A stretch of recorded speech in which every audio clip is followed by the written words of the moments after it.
ব্রাহ্মণবাড়িয়া সহ সারা দেশের আকাশে পবিত্র জিলহজ মাসের চাঁদ দেখা গেছে। আগামী 28 মে উদযাপিত হবে পবিত্র ঈদুল আজহা। বিস্তারিত দেখুন তামিমুল হক সিয়ামের বিশেষ প্রতিবেদনে।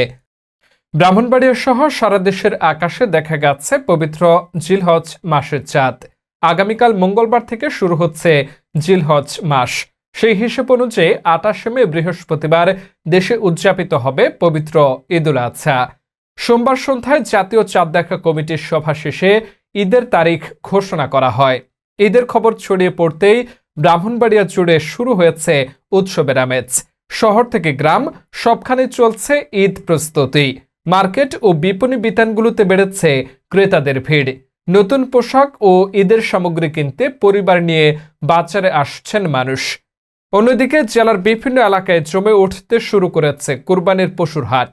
গরু, মহিষ ও ছাগল নিয়ে হাটে আসছেন খামারি ও ব্যবসায়ীরা। ঈদ যতক্ষণই আসছে ততই বাড়ছে হাট ও বাজারের ব্যস্ততা।